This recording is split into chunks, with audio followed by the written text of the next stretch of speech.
উনি আপনাকে নায়িকা বানালো, নিজের স্বার্থটাকে দেখলেন, তার স্বার্থ একবার ভাবা উচিত ছিল না? উনি তো সরল মনে আপনাকে নিয়েছে, আপনার তো কৃতজ্ঞতা প্রকাশ করা উচিত। আমি আসলে কিন্তু টাকা পয়সা খরচ নিয়ে হিসাব করি না সিনেমা বানাতে গেলে। এটা স্বপ্ন, সাকিবের সাথে একটা সিনেমা করা স্বপ্নের ব্যাপার না? আমি নিয়ে আসবো, তাহলে প্রশাসন দিয়ে নিয়ে আসবো। সম্ভবত ওনার লাউড স্পিকার ছিল শুটিং স্পটে, মেকআপ রুমে, তখন ওই ছবির ডিরেক্টর সম্ভবত একটা ব্যাড সাউন্ড দিয়েছে। আসতে বলেন কত বড় ক্ষমতা আছে দেখি। এ ধরনের কথাবার্তা আমি শুনে ফেলছি কথাটা, বাট আমি তখন ইমোশনাল হয়েছি খুব। বললাম ঠিক আছে, আমি আমার ক্ষমতা না, আমার আইনগত যে ভিত্তি আছে, আমার আমার যে আইনগত ভিত্তি আছে, যে আমার শিডিউল সে ফাঁসিয়েছে, আমি আমার এই ভিত্তি দিয়েই আমি তাকে নিয়ে আসবো ওখান থেকে। পরবর্তীতে আমি আইনগতভাবেই পুলিশ নিয়ে তাকে নিয়ে আসছি। আচ্ছা, পুলিশ নিয়ে কি আপনি শুটিং স্পটে গিয়েছিলেন? হ্যাঁ, কি হয় আসলে আপনি যখন পুলিশ নিয়ে যান, ওই ইউনিটের মানুষ দেখে আসলে প্রতিক্রিয়াটা কেমন ছিল? দেখুন পুলিশ তো গেছিল অনেকগুলা, থানার পুলিশ, ডিউটিরত কিছু দায়িত্বরত পুলিশ ছিল। তখনকার ডিসি, তৎকালীন ডিসি সাহেব, সে 2 গাড়ি ফোর্স পাঠাইছে ওখান থেকে। তো অনেকগুলা পুলিশ গিয়ে পুলিশ তাকে বোঝানোর চেষ্টা করেছে সর্বপ্রথম যে উনি আপনাকে নায়িকা বানালো, কিন্তু আপনি কি করে তাকে ফাঁসিয়ে আবার আরেকজনের সাথে করে আসেন? নিজের স্বার্থটাকে দেখলেন, তার স্বার্থ একবার ভাবা উচিত ছিল না?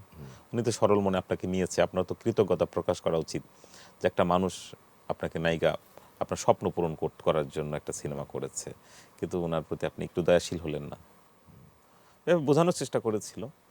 মেয়েটা তখন হয়তো অনুশোচনায় ভুগছে, বাট আমি বুঝতে পেরেছি এটা স্বপ্ন, সাকিবের সাথে একটা সিনেমা করা স্বপ্নের ব্যাপার না? এই সুযোগ কে হাতছাড়া করতে চায়? সে ধারণা করেছে আজকে না হলে হয়তো বা ওই ছবির ডিরেক্টর বলছে তুমি যদি না আসতে পারো, আমি অন্য কাউকে নিয়ে নিব, সাকিবের শিডিউল আমি ক্যান্সেল করবো না। তখন স্বাভাবিকভাবে সে যেটা করেছে আমি এটাকে আমার অন্যায় বলবো না, কারণ সে তো স্বপ্ন নিয়ে আসছে এখানে, সাকিবের সঙ্গে একটা সিনেমার একটা সুযোগ কে হাতছাড়া করতে চায়। বাট সে ব্যালেন্স করতে পারেনি, বুঝতে পেরেছেন? ব্যালেন্স হয়তো তার হাতে ছিল না, ম্যানেজ করার ক্ষমতা তার ছিল না, একটা নতুন মেয়ের ক্ষেত্রে যেটা থাকে না। তো এই হয়েছিল। পরবর্তীতে কতক্ষণ শুটিং করেছিলেন আসলে? মানে তাকে নিয়ে পরবর্তীতে যাওয়ার পরে তাকে নিয়ে এসে বিকেল থেকে শুটিং করি। তখন আমি প্লট চেঞ্জ করি, ডে শিফট অফ করে দিয়ে আমি চিন্তা করি গল্পের মধ্যে ডে আছে, আমি অফ করে দিয়ে করলাম রাত। ঠিক আছে, রাত মানে দিনে করলে আবার রাতের সিনও ঢুকে গেল একটা দিনে, তখন তো কন্টিনিউটি মিলবে না, দিন রাত। চিন্তা করলাম তাহলে কাজ করি, সাজসজ্জা দিয়ে আমরা সন্ধ্যার অন্ধকার নেমে আসার পর থেকে আমরা শুটিং শুরু করি। তখন আমি লাইট অ্যারেঞ্জ করলাম, এর ফাঁকে লাইটগুলো নিয়ে এসে আমরা রাতে শুটিং করলাম। বরং তখন আবার একটা জিনিস মনে হয়েছে যে রাত করে ভালো হয়েছে।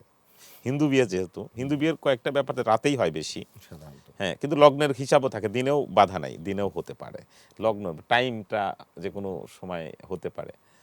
যে কারণে দিনে করতে চেয়েছিলাম যে লাইট মাইট লাগবে না, হ্যাঁ, দিনের আলোতে ফুরফুরে মেজাজে করতে পারবো। তো যাক, পরবর্তীতে খরচ একটু বেড়েও গেল। আমি আসলে কিন্তু টাকা পয়সা খরচ নিয়ে হিসাব করি না সিনেমা বানাতে গেলে, কারণ আপসী আপনি বসন্ত বিকেল দেখলে বুঝবেন কোনো জায়গায় এটা লাগতো, কিন্তু রাখা হয়নি এরকম মনে হয় নাই, কিন্তু ফ্রেমগুলা ওরকম মনে হবে না।